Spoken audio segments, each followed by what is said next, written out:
Yeah, let's hope and pray that this will also be something that's significant in. I pray tonight that this will be a line drawn in the sand, also especially as far as your health is concerned. I'll just quickly run down or give you a bit of feedback regarding my own journey. Um, like Jasper said, I'm an anesthetist in private practice, but I'm just a normal human being as well. I'm married to Ursula for the last 30 years, and I've got two brilliant kids, which I will hopefully share a bit more during my journey.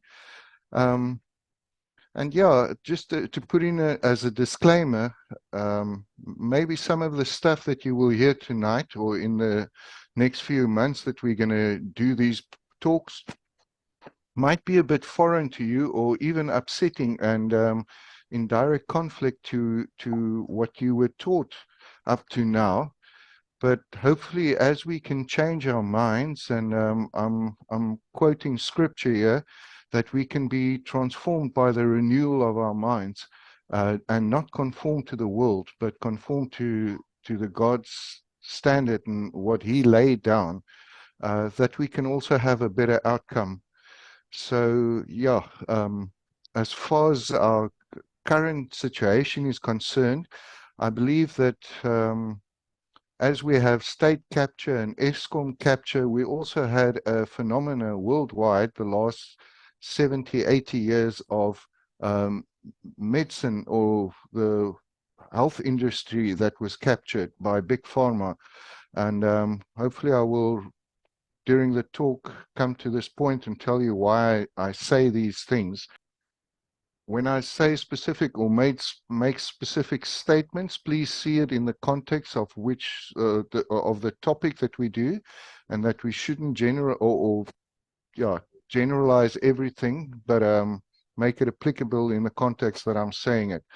So let's start off with my own personal journey. I think, like I said, I'm just a normal human being. I was the middle child of three children. So my dad was a railway worker, and for those of you who might remember about 50 years ago, it was a special clan of people, very hardworking, and my dad always believed that the only way to earn a good, proper income was to work with your hands. So I always grew up with the idea that I would do an apprenticeship of some sort where I can work with my hands. And university or the academics was never part of my realm or uh, on my radar. I remember being at the age of about 4 years old when I had this conversation with my mother where I said I wanted to be a skydiver, a chopper pilot, and a medical doctor. And my whole school journey was basically evolved around that dream. But then at the end of my matric year, reality struck, and I realized that things are not working out the way or I dreamed about it. And especially not the academic part. Becoming a doctor with 6 Ds in matric, you're not even a candidate for university, so let alone medicine. And I was fortunate at that stage, we still had to do a 2 year of, what do they call it these days, take a sabbatical and join the army. And I was lucky to get into the medical services. And during my training, got exposed to put up drips, doing sutures, but also the bad part of seeing the bad side of the war, people that got shot, bodies that was bodged with landmine explosions, and people that lost their limbs and were blind. And at the age of 17 or 18 at that stage, actually devastating. You're still a child and you have to deal with reality. But that somehow made me more focused on getting to this dream of becoming a doctor. I just didn't know how, with 6 Ds in matric and all your subjects on standard grade. So unfortunately, or should I say fortunately, at the end of my national service, I developed a viral infection, or a disease called Guillain-Barré syndrome. And basically, it's like polio. It paralyzes you from your lower limbs up to the point where your respiratory muscles are paralyzed. And obviously, if you're not connected to a ventilator, you will stop breathing and die. And my journey ended up for being 2 weeks in ICU, waking up with literally just be able to move my head. And whenever I moved, it was like, breathing through a straw. You were struggling for a breath. And yeah, from being a highly active person to lying in bed where you couldn't even help yourself, somebody else need to feed you, wash you, and do all the necessary, it became a very dark place to be in. And nobody really could tell you what your prognosis is, how this thing is going to turn around. And I was surrounded by a lot of other soldiers who was wounded, bodged, and where I could see their journey of recovering, and yet my own was like, I'm just lying in bed, I can't move. And I remember, just like, we all do this, but it took me 6 months before I could actually start doing this. And even if I do it now, it's like something that touch your heart and say, oh, we accept our health as a given, and yet it can so easily be taken away from us. To cut a long story short, this rehab program, sitting in a wheelchair, having to start learning how to walk, how to write, doing functions like getting clothed, doing your buttons, pull up your zip, was a painful, slow process. But yet there was every day something that I could hold on to, as long as that black hole of depression didn't come to the forth. And then one night, I actually thought, this is enough. If this is going to be my life, there's no quality of life. I might as well take myself out. And in that moment, planning my own death, taking how to take an overdose of drugs, I heard this little voice. Now, if I say I heard the little voice, I want to correct myself and say that's schizophrenic. But I was aware of this thought in my brain: where there's a will, there's a way. I turned around and I said, okay, I'll give this thought uh, some time. And I woke up the next morning. I just fell asleep, woke up the next morning, and immediately decided that I'm going to do my matric over through a correspondence course. I took 8 subjects, more than or 2 extra subjects, which I didn't have at school, and also all my subjects on higher grade, where I had it all at lower on standard grade at school. And after that year, eventually passed all my subjects with better symbols that I had at school, or better grades, and qualified to be accepted for a BSc degree. And yeah, I became a complete nerd, because the goal was to become a doctor, but there was no guarantees. There was no money. And yeah, if I did fail, I would have been, uh, that would really be the end of my academic career. And then after my first year of BSc, I got accepted into medicine. And yeah, like they say, the rest is history. And I've actually managed to, I've never stopped learning ever since. I've got 5 postgrad qualifications, and not to boast about it, but it's purely just grace. And what amazes me is the life that I'm living now is far more than I've ever dreamt of. I've achieved a lot more than yeah, the how do they call it, the skills that you've acquired over the years just drove me to get to the next level and the next level. So especially to younger people, I want to I want to encourage and say, it's not where you start, it's not how you start, but how you finish. And if you can just give one step today further than you were yesterday, you have forward movement. And the more you generate that forward movement, the more you generate momentum. And the more you generate momentum, the more you generate energy. And the more you generate energy, the sky's the limit. So, yeah, in short, that is my background. I was in GP practice for 17 years. And growing up in a place like Somerset West, when I grew up, the GP was everything. GPs did anesthetics, did all the surgery, um, both my or all my procedures, my appendix, my tonsils were taken out by GPs. My anesthetics was done with GPs, and that was probably the idea that I had of becoming a doctor. Um, lo and behold, yeah, I did all these things. I did obstetrics, and probably the best time of my life dealing with catching babies, if I can put it that way, is just being part of God's creation, seeing how this wonderful body of us, to be part of this process of helping people. But then also over a period of time, Somerset West became a big city for specialists. And when I grew up as a child, there was no specialist surgeons or ENTs or gynaes. If you had to see a specialist, you had to go into Cape Town. But over the period of time, it changed. And obviously, so my professional career evolved. And yeah, your skill sets changed, and it brought new challenges. Where I am today as an anesthetist, we've got an amazing set of skills. And at one stage, I asked the question, am I still doing what I dreamt of when I became a doctor, to help people?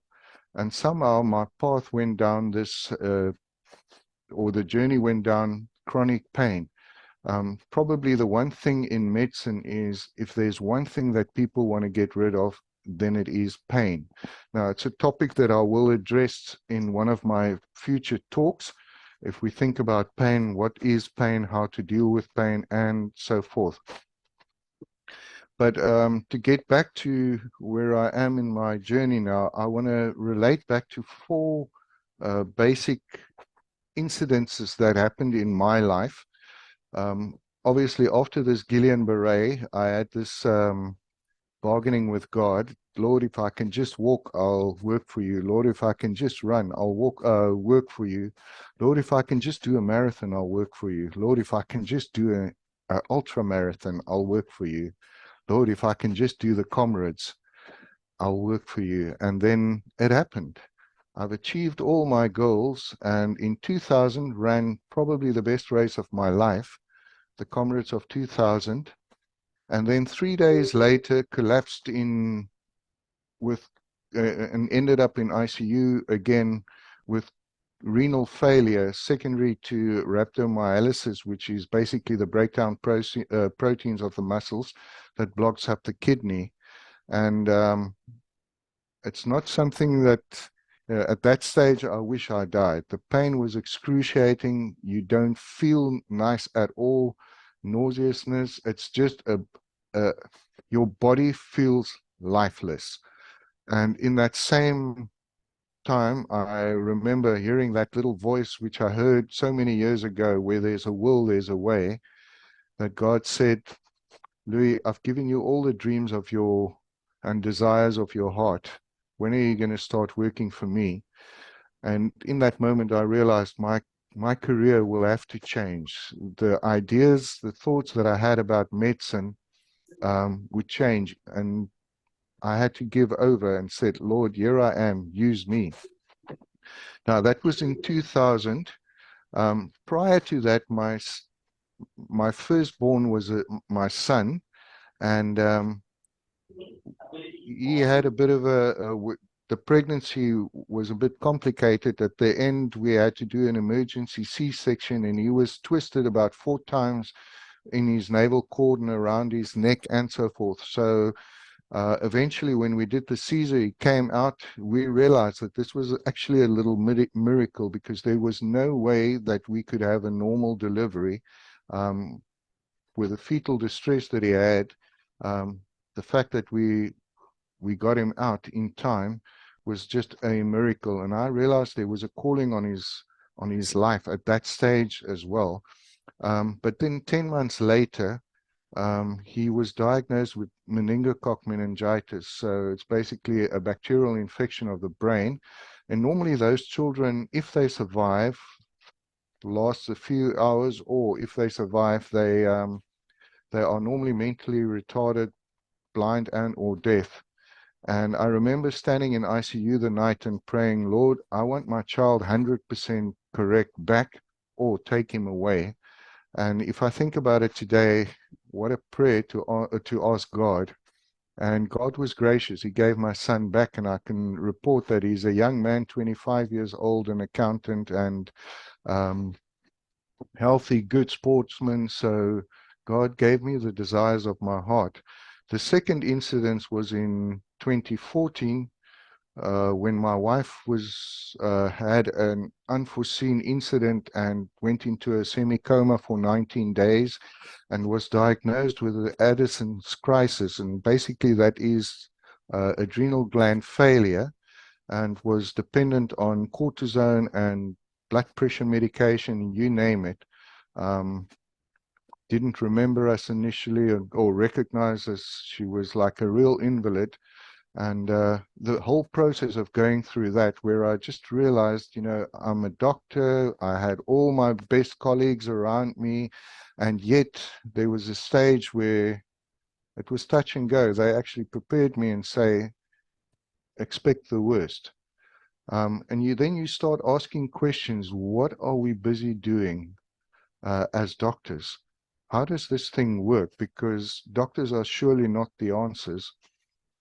And my paths crossed uh, a, a subject which I knew nothing about in 2007, of spiritual roots of disease.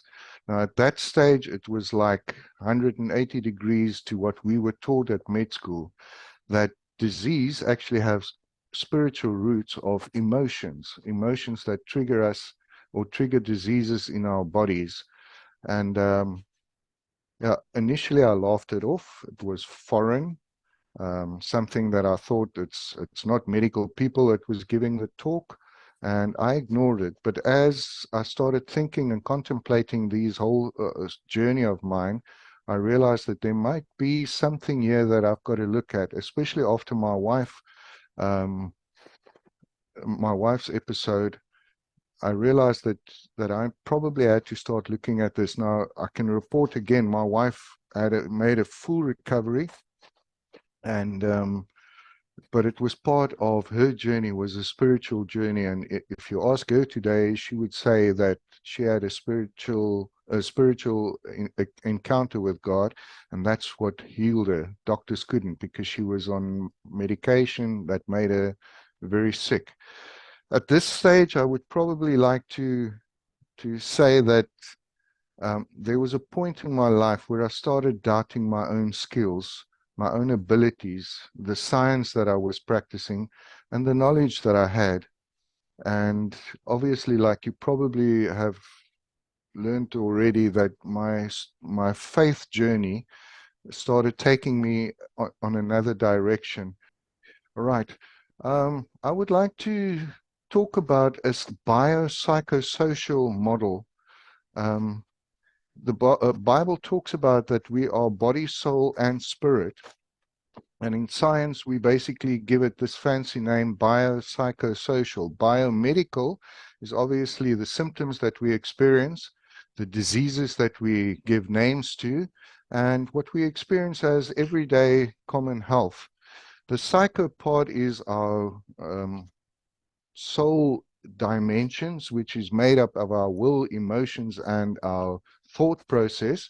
And then obviously it has an effect on our social life, our interactions with people around us, our environment, our relationships with whatever you want to have a relationship with your spouse, your children, your family, but also relationships with money, your work, your environment, and so forth. And this all influence how we or our body experience our health.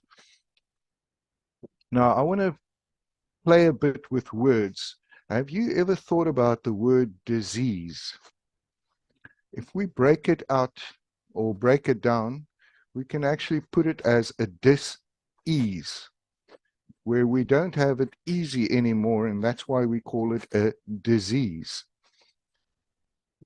The same thing with emotion. Emotion is basically just energy in motion. So if I can break it down into my silly little mantra, emotion. We all have an energy in us or a power which we emit into our surroundings, and we influence that energy, influence our surroundings or our environment. And we normally react to our environment. So think about it for a minute. Whatever we do is a reaction to a action, and we all know it as a law of Newton's laws, one of Newton's laws, that every action has a reaction. So normally our environment has an action and we just react to it. All our emotions are reactions. And what triggers this whole story and how do it influence our physiology? So the body goes where the mind goes. And we as doctors hardly ever get taught this biopsychosocial model or the psychosocial part. If most of my colleagues are probably like I am, psychology was, it's a speciality and it's just for the people that doesn't know what to do with their hands and brains. Lo and behold, I've got to repent that this is probably where most of our healing starts, is in our mind dimension or our psyche. And then I just want to explain a concept. The thing that cures our bodies are our immune system. Our immune systems can only be underactive or overactive. And we need to get our immune system in balance or homeostasis. Once we are in homeostasis, we are healthy. If you have an underactive immune system, there's only two ways the body can be attacked. It's when the pathogen are outside of the body. In other words, you've got a virus or a bacteria or poison, then it will always manifest in some form of an infection. The same thing is if the pathogen is on the inside of the body, in other words, where there's abnormal cells or abnormal processes, physiological processes, it will always present with some form of a cancer. On the flip side of the coin is if we have an overactive immune system and the pathogen is inside of our bodies, in other words, the virus or bacteria or poison is inside the body, it will normally manifest with some form of an allergy. And lastly, if the pathogen is inside the body or abnormal cells or processes, then we will present with some form of an autoimmune disease. Now, this is maybe an oversimplification of medicine, but basically that's the four categories that you can put medical science in today.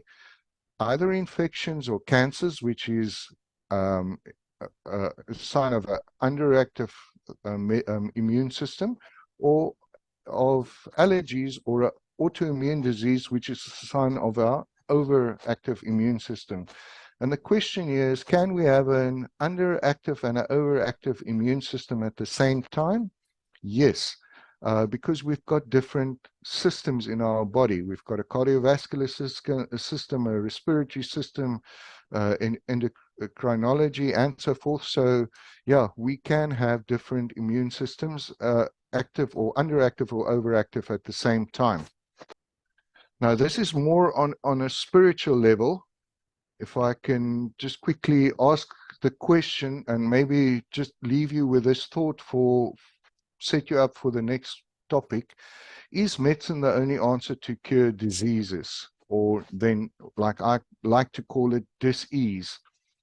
If we think about it, and we normally talk about the only time if there's separation between us and God, it manifests in three emotions: fear, guilt, and shame. By the way, I don't want to just label this as a thing for Christians. This is universal principles for any religion. This is the way our body, our physiology was made by our Creator. So we all know that disease is the manifestation of sin in our bodies. And again, that's a generalized comment, so please don't hang me up on it. Look in the context where I'm coming from. So how does these things influence our health? Now, fear will always manifest with some form of idolatry. And our idolatry is something like, I've got to have a bigger, better house. I've got to have the right address. I've got to have a bigger car, my money, my status. That's idolatry. And that's stuff that brings separation between us and our Creator. Then the guilt part will always manifest in some form of rebellion. We don't like to submit, and we don't like to be told that we're wrong. And then lastly, the shame part will always present with some form of pride. And pride is basically that we see ourselves better than we really are, or better than the person next to me. And again, if you compare yourself to the homeless person sitting on the street, you're okay.